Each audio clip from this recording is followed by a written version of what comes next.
On this special episode of Movie Geeks United, we welcome actress Jane Morris as we celebrate the 30th anniversary of Gary Marshall's big screen adaptation of Terrence McNally's off-Broadway play Frankie and Johnny. Miss Morris memorably played the co-worker of Michelle Pfeiffer's character Frankie in the film, Netta. And it's a pleasure to welcome you to our show to talk about this film that I think, kind of maybe has gotten somewhat lost in the shuffle, but I think some people like myself fondly remember it. But we wanted to make sure that we did our part in helping people to remember it. So we'll just get into your background and what led you to the point of being cast in the film. I believe if the internet is to be believed, and we never know about these things, it says that you were a native of Quincy, Illinois, I think.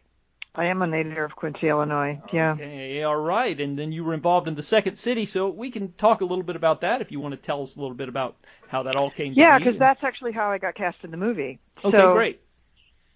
I went from, I wanted to go be an actor. I didn't want to go to New York or LA because I thought I'm from Quincy, Illinois, and I'll be eaten alive. So I went to Chicago, and it turned out to be a really good move because I ended up in like the heyday of Chicago theater where Steppenwolf was happening and Annoyance Theater was happening and Improv Olympic was happening. And for me, I when I graduated from college, wanted to go into, I had excellent teachers like Dennis Zacek, who runs Victory Gardens Theater in Chicago. I just was steeped in such amazing people around me. I ran a theater in Chicago. We wanted to do plays, but then St. Nicholas Theater, which was the theater that David Mamet worked out of, was literally on the corner from us. And so we were like, we booked comics that had a following, and then we opened for them. We did an improv set, and I didn't have any improv training at all. So all of my stuff was kind of like trial by fire in front of an audience. Mm-hmm. And at one point, there was a woman named Noni Newton Breen, who was in the touring company, who was moving on to the main stage. Now, in Second City, you have 4 men and 2 women. That's the main stage cast. So she was moving out of the touring company into the main company.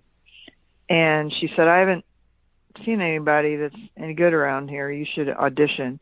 So I auditioned, did the touring company for a while, and then it just, I don't know how to explain what happened next. Like every time there'd be an opening in the main stage, and you do just sit on the bench and wait for those people to die so you can be on Second City main stage. And, they would just pass us all by. We had this touring company that we started to be called Bitter Co. because we were just out on the road grinding it out. We started writing our own material while we were out on the road because I just figured that's why we came here, to write our own material and do it. And we did not have that opportunity. So we started writing material, and then Paul Sills, I don't know if you know the history of improvisation. The woman that invented it in the United States of America is a woman named Viola Spolin, and her son, Paul Sills, is from whence Second City and all its ilk spring. And that was the Compass Players and all that. So Paul built a space behind Second City in the building that Second City's in. And then the Practical Theater started doing a show back there when he stopped doing his show. The Practical Theater is Julia Louis-Dreyfus and Brad Hall. Wow. That all went on to SNL. Yeah. So we, at that point, Bitterco, my little company, said, hey, what about us? Why can't we do a show back there? You're letting people from outside Second City.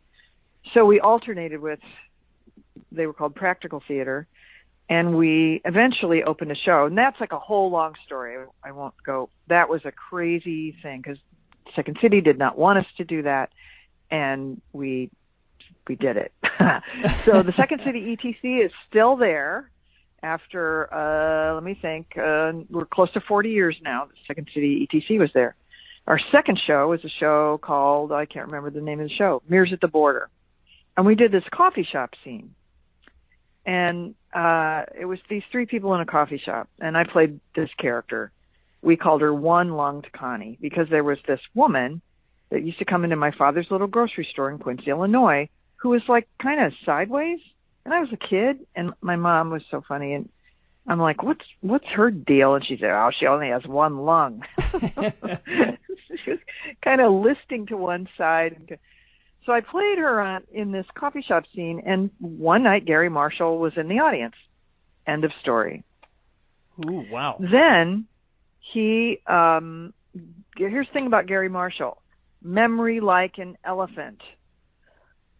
Like once when we were doing Dear God, a bunch of friends from Chicago theater visited me on the set because he was really nice, let them all in there. And they're all standing there, these kids from Chicago.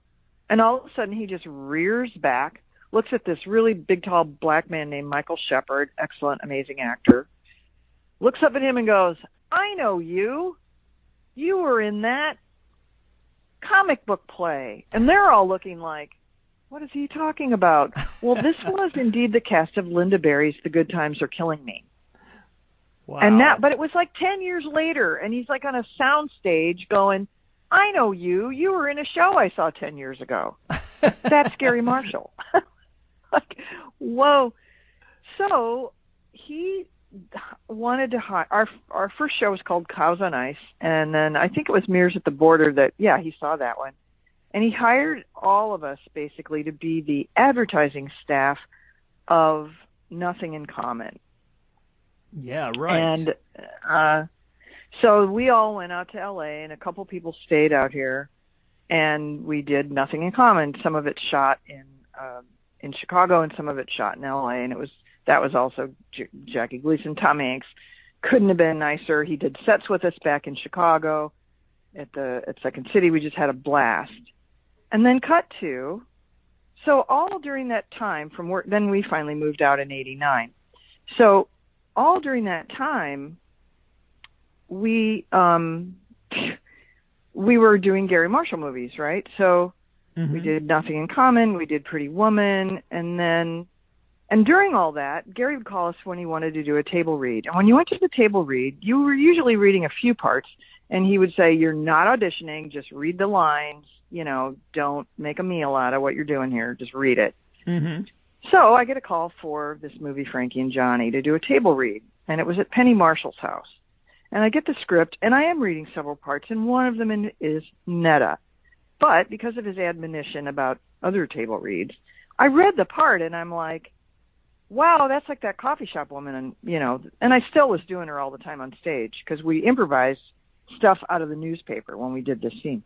Mm-hmm. So he goes, so I'm like, well, I'm not going to do that character because, he'll get mad.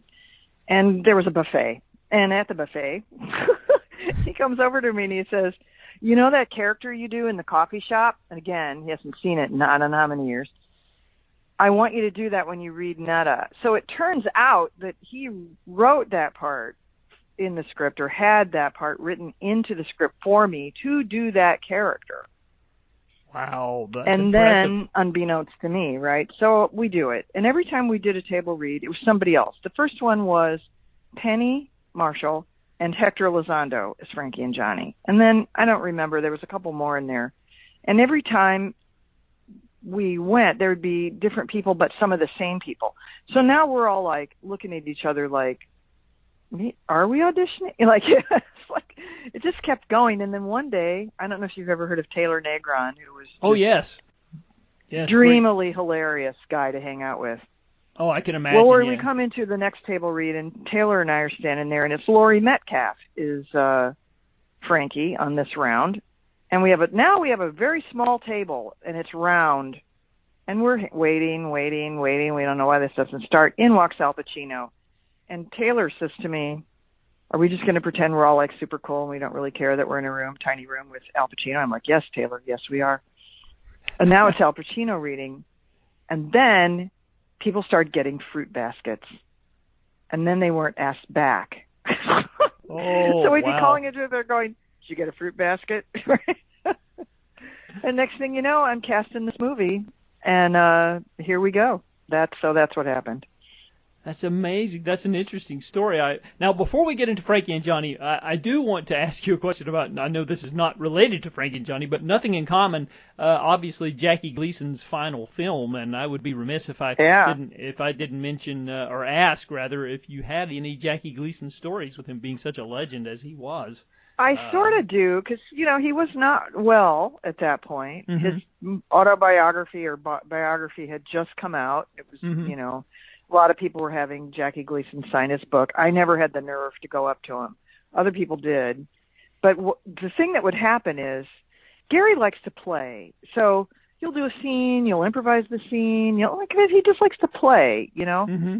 And so what he does with people he likes that are funny is he has them sit on the set all day or very nearby so he can just grab you and throw you into a scene if he wants, right? Yeah. So during the section of filming that Jackie Gleason was around for, he would be sitting in his trailer, and he had this old man who was just all crooked and bent, and he was like, I don't know what his name was, and he was like Gary's valet. And every once in a while, we'd be working, and this old guy would come crawling in and say, "The Great One wants to see you," to Gary. And then everything would stop. And he would go out and talk to, I don't know what went on. He'd go out to his trailer and they'd talk. And the other thing that always happened was, your call time is whatever time you get there. You get there at 10 and you're supposed to be there at 6 in the morning, whatever, your call time. Your on-set time might be 10 o'clock. You might not shoot till 4 in the afternoon, right? Mm-hmm. And that's all movies. That's just a thing that happens. Right. You show up when you're supposed to, and you may not even shoot that day. Or you may shoot and leave. You never know. Whenever Jackie Gleason's call time was, we stopped and we shot his scene. The end. So there was no waiting ever for him. So that was what it was like when he was around. And like I said, I didn't actually have the nerve to talk to him. I was like, oh my God, it's Jackie Gleason. I grew up watching that, I know, and I know if you could have the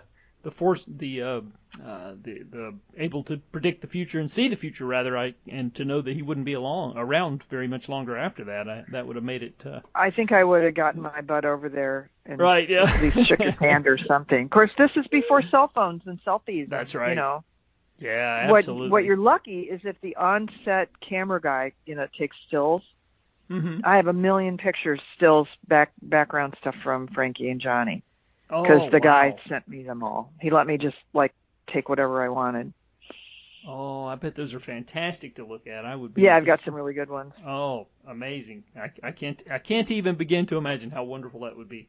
Oh wow. Well, yeah. So we covered your getting the part and all that, and how you were cast. So I wanted to get into the physical transformation is pretty amazing. There are obviously photos of you at the world premiere of the film out in Los Angeles, and gosh, it's just amazing how you physically got into the role and transformed yourself.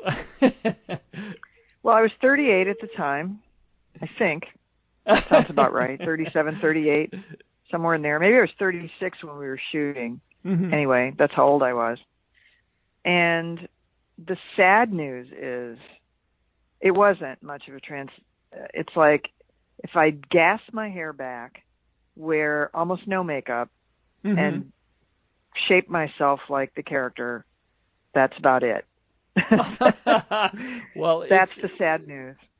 And I can look really completely different very easily. And I don't know what to tell you. That's what I did. One day I came in, because my husband actually is in the movie too, Jeff Michalski. And mm-hmm. he is the epileptic that has the seizure. Oh, sure, yeah, right? I know, yeah. Mm-hmm. So he was shooting that day, but I wasn't. So I was around, and no one recognized me. And then when they did, they're like, "Oh my God, we thought you were like an old lady." I'm like, "Yeah, no." Well, that's sad but true. It's quite a talent, I'll tell you. It really is, because it is now amazing. I am an old lady, yeah. Well, you're only as old as you feel, as they say. But yeah, that's not true.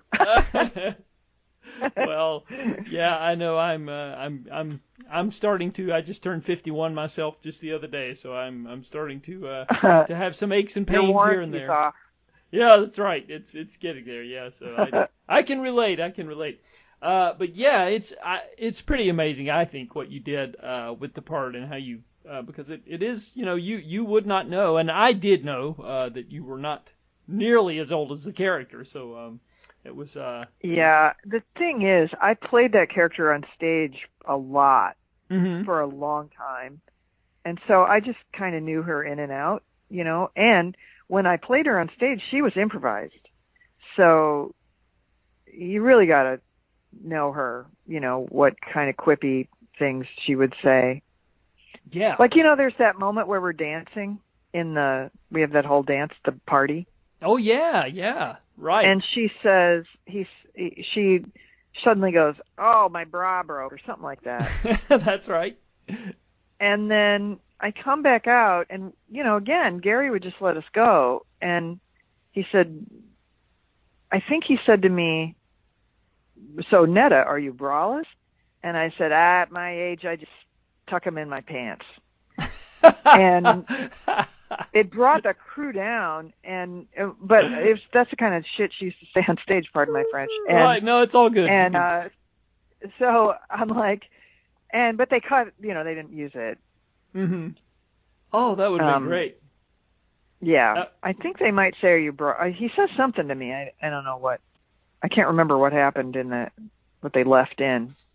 Yeah, that actually brings up another question. I'll just go ahead and jump to it. It was a little farther down, but I was going to ask about deleted scenes, if there were anything that got trimmed that you were sad to see go, or maybe not. That, and then there was a moment where, because Gary would just let us go, we did all these little pop takes where I go up to the window, and, like when I say to him, "Captain Ahab," and that's all improvised stuff.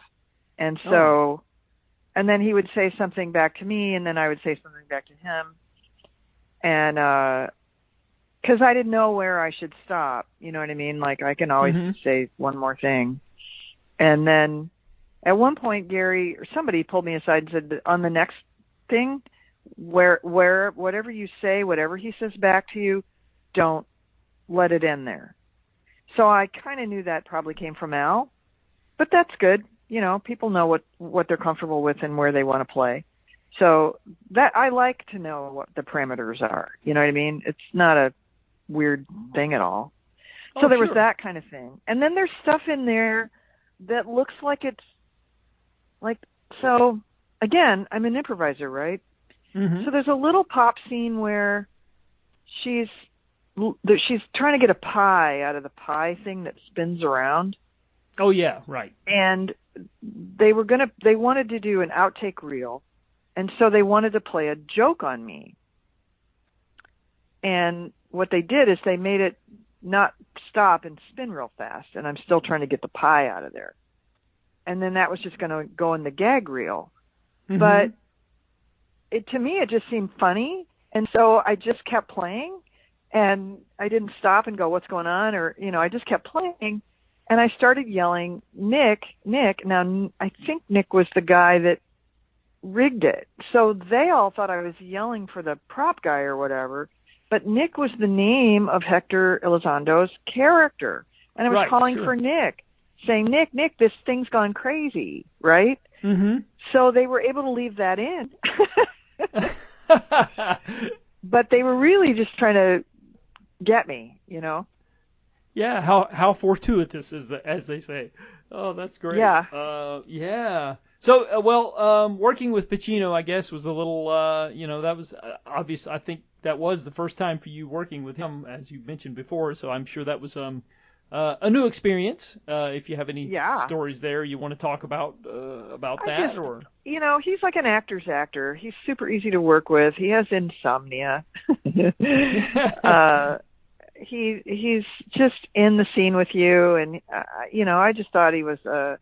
I wish I had a chance to get to know him better. He's a busy man, busy actor, and I used to run into him once in a while in Santa Monica because his he is some sort of like mentor, actor coach guy who has MS or something, well, it's probably gone by now, but he had a debilitating illness, a degenerative illness of some sort. And Al took care of that guy, I think financially and everything. And so when he was in Santa Monica, he would hang out with, I can't remember the man's name. He would hang out with him. And so, I had this little comedy club by this point in Santa Monica called Upfront Comedy. And so I used to, and there was a coffee shop that Al hung out at, and I used to see him, there to say hi to, but that's it. I didn't really get to know him other than that.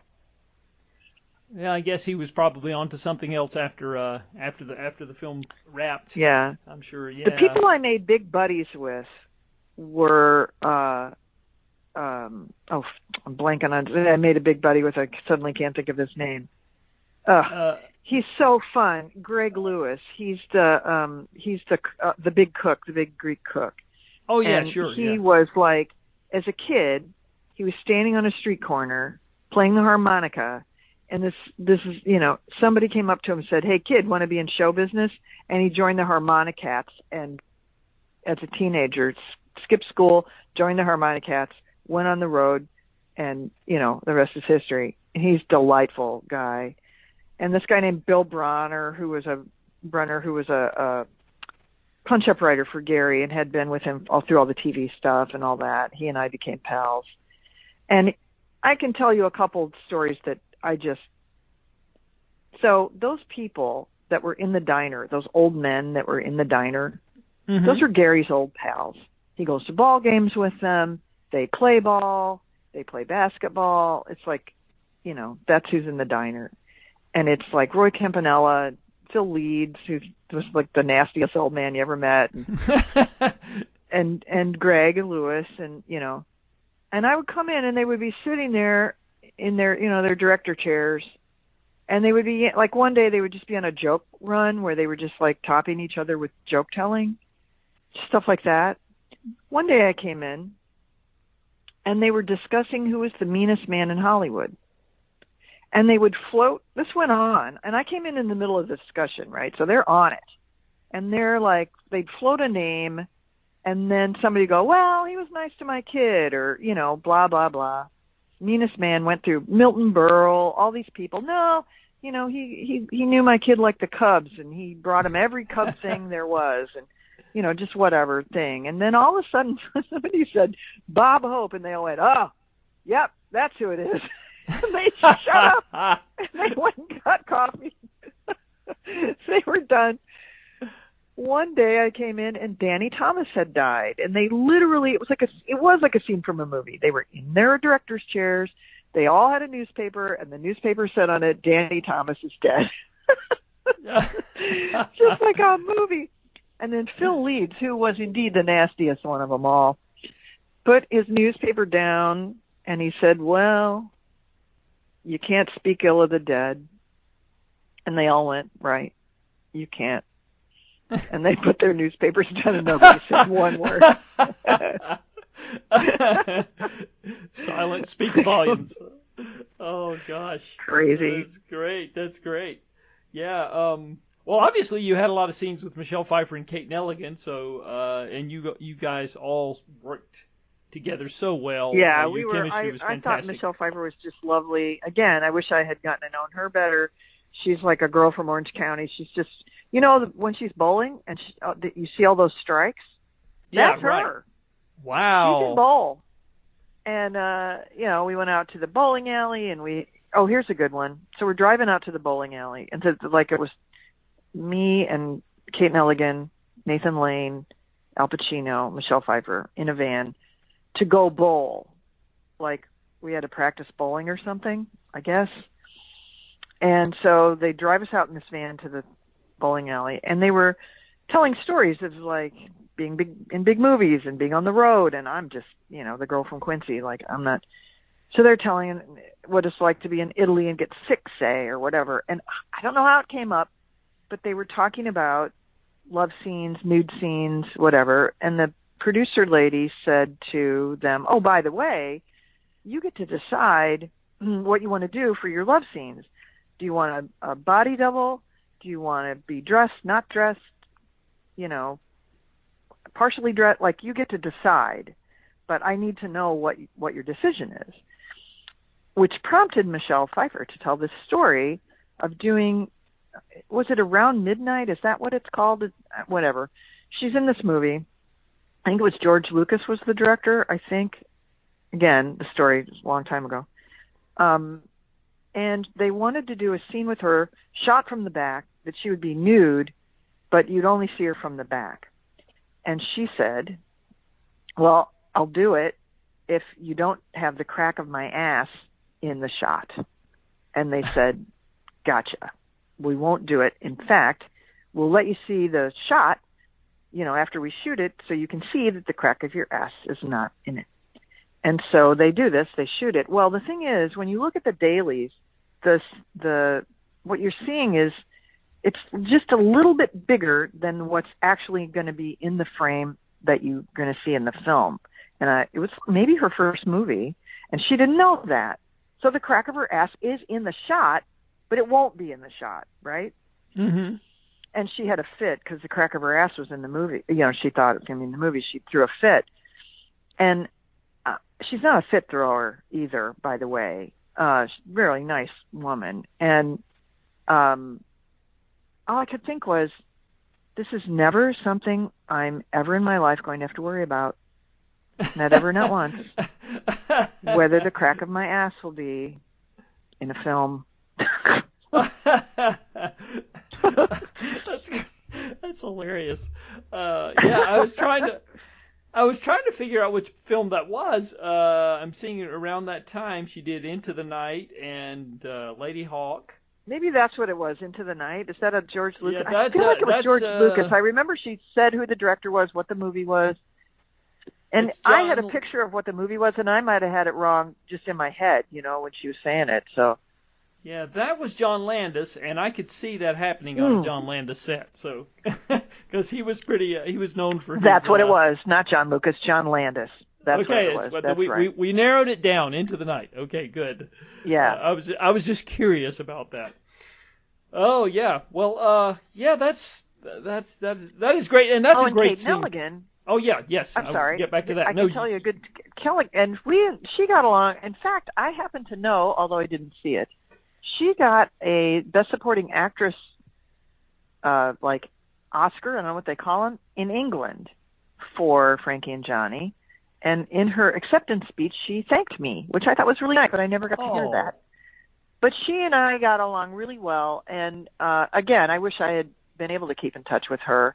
Mm-hmm. But she had just shot Prince of Tides. I was going to say, directed by Barbara Streisand. And every single day, Barbara Streisand would call up Kate Neligan at 5 a.m., an hour before her 6 a.m. call, and fire her every day.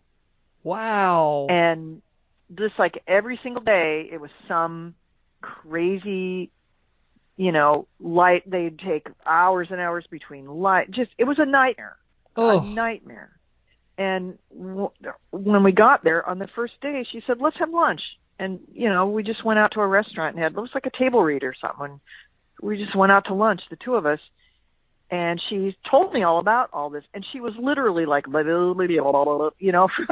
Oh, I can imagine. Yeah. From having that. And she was like greatly taken aback by the idea that she had to improvise sometimes in this film.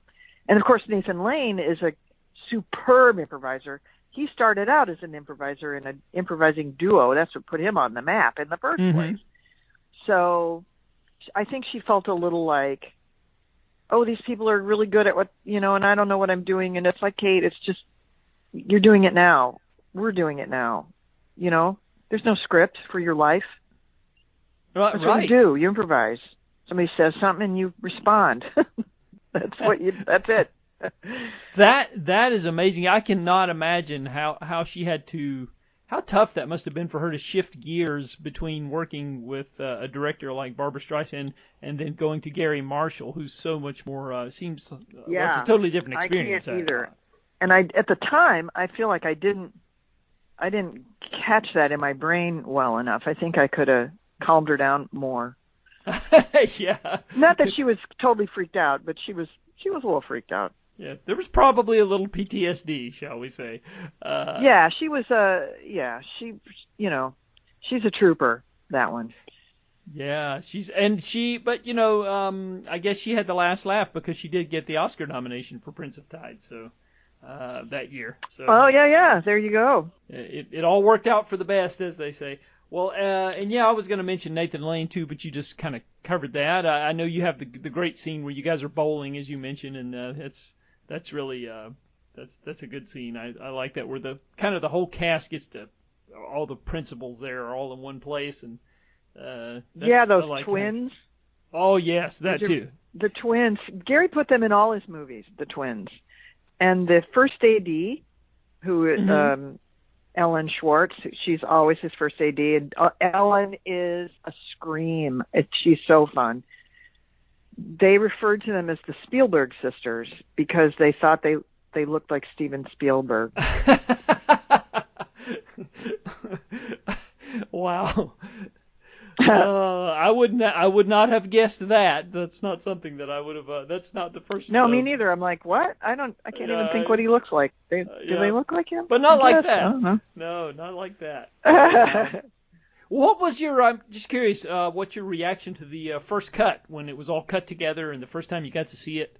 I'm just curious. I'm always like to hear. It's kind of an out of body experience. Like you don't even think about. I think the only thing I really thought, oh, that's too bad, was I just tuck them in my pants, But like, there's stuff in there that you go, oh, like, okay, so in the dancing scene, right, we do the big horror, and that scene was at night, and we shot that like at 3 a.m. Like it was really late, and they had a person come in and teach us the dance, and everybody learned the dance except Al. Everybody learned the dance, and so as we're dancing around in this circle, he isn't doing the dance. And, you got your arms linked across shoulders. And he was literally dragging me down because he wasn't doing the steps. And you know how it is. It's like running with somebody when your legs aren't in sync. It's all whack. You know what I mean? Like you try to hold hands and run with somebody. You have to be in step. Well, this was like crazy. And so we're doing this, and then he, it's supposed to be that he swings me onto the floor and we dance, which we do. And that, again, completely improvised. But then at the end of it, he just swung me around and gave me a big hug, and I started laughing. And they, as far as I knew, had yelled cut, which is why I was laughing. Mm-hmm.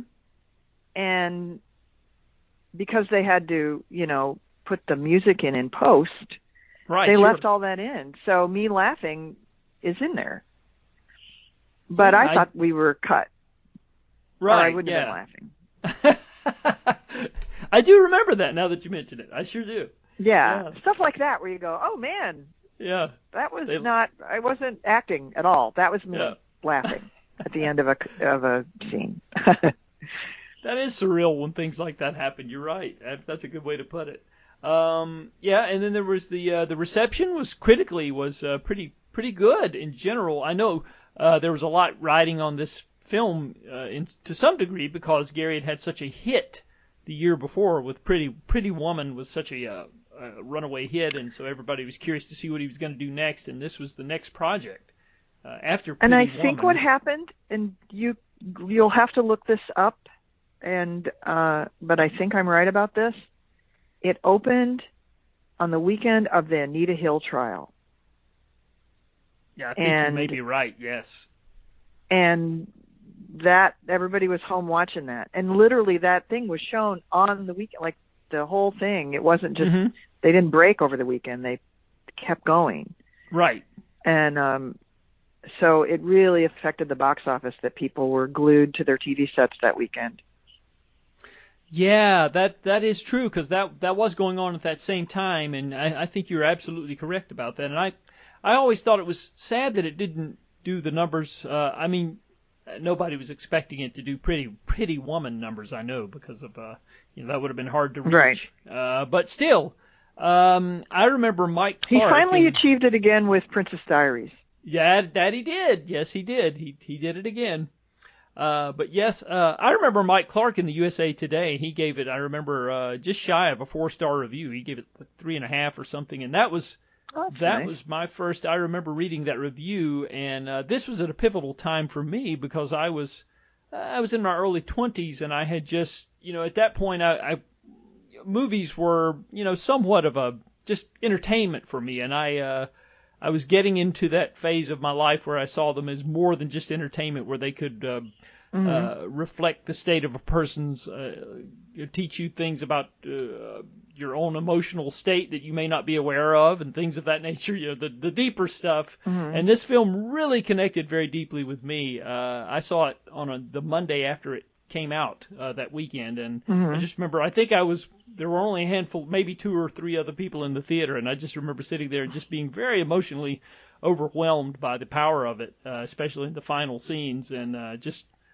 totally related to it, everything about it, and just, it really just, I went out of my way to praise it and try to get people to see it, and I've shown it to quite a few people along the way. My daughter is a huge fan of it. I've pulled her into its orbit since it came, in the years since, and so it still has some life. But anyway, yeah, it is quite a good film, and still stands the test of time. Now, I always like to give my interview subjects a little opportunity to talk about new projects. I know you were in some subsequent films, My Life with Michael Keaton, which I'm also a huge fan of, and True Lies with James Cameron. You did those after Frankie and Johnny, and I did a lot of stuff after. More recently, I did Behind the Candelabra, where I played Matt Damon's mom. Right. Yes. I just did right before the pandemic. We did Laundromat with Meryl Streep and Jamie Cromwell. Yes. And my husband plays my husband in that movie, which is kind of fun. That was kind of fun to do. And I've done a couple TV shows, and I have a recurring character on a show called AP Bio, which is now on Peacock. And those are the most recent ones. But yeah, I did a lot of stuff. I've worked with some amazing directors, because I worked with I can't remember. Sally Field was in it, and Kiefer Sutherland, and it's like a revenge film thing. Eye for an Eye? I can't think of the name. Eye for an Eye. I mean, that. John Schlesinger directed, I believe. Yeah. John Schlesinger. I think it's one of his last movies. It has to be, right? Yeah. And Sally Field was just unbelievably nice. Oh. I was someone's birth coach, and the baby wasn't due for like a month and a half. And I jokingly said to her the day I had to go shoot, I had to be downtown at like 7 a.m. to shoot. And I said, don't have the baby tomorrow. And 2 a.m, I get a call. She's going to the hospital. So I go to the hospital. I leave the hospital in time for my 7 a.m. call downtown. And now there's no cell phones yet, really. No, there aren't. And so I'm calling on a payphone downtown, the hospital, checking her dilation, right? It's 3, it's 5, it's 7. Oh. And we do the scene, which is just me and Sally Field. And in the makeup trailer, I had told her that I was this lady's birth coach. And through the course of the day, as we're shooting the scene, she's like, how is it now? How is it now? Right? And she'd talked about, natural childbirth and all the stuff. We're in the makeup trailer, blah, blah. And then, so finally, and now it's like getting to be 5 o'clock, and I know like we're getting closer to the time this baby's really going to come. And I'm starting to get really nervous, and we hadn't even broke for lunch yet. And now they're going to break so they go, okay, we're going to break for lunch. Now I'm done, right? They've shot me. And I'm like, okay, I can leave. And they go, we're going to do lunch, and then we're going to come back and turn around on Sally shooting over Jane's shoulder, and then we're going to do an insert of Jane's hands. Oh. And I'm just standing there with my mouth hanging open, because I can't, I can't say anything to John Schlesinger, like, right. No, Sally Field said, oh, no, you're not. She said, she's a lady's birth coach, and she's got to leave right now. You'll just get a stand-in. That's what you're going to do. Oh, And I left, wow. and as I was leaving, she said, "Have a good baby." What a sweetheart. Wow, that's a great story. I'm telling you what, right? Yeah, that's just great. Thank you so much. Well, I'm a tremendous fan of Schlesinger, especially Day of the Locust. I rewatched that not too long ago. Wow, what a powerful movie. I know most people talk about Midnight Cowboy, but and it's great, but Day of the Locust kind of gets lost in the shuffle. That's the one that. He was a pretty interesting guy. I didn't have much dealings with him, but Candelabra and Lendermatt are both Soderbergh. Yes, and I right. had two completely different. He's amazing to me, but I had two different experiences with him on each movie. He was like a different guy, not in a bad way, but like one experience I knew every single thing I was supposed to do, what my role in the shot was, like in a way I never have. I totally understood what I needed to do to make what he was doing happen completely. I've never had that feeling before. Laundromat? Wow. Nope. Yeah. We didn't know what was going on. Even Meryl Streep's like, so on the next take, why don't we try to, moving on, you're like, were the cameras rolling on that? We don't even know. So, yeah, completely different. But I really like him. I treasure having worked with him. I really do.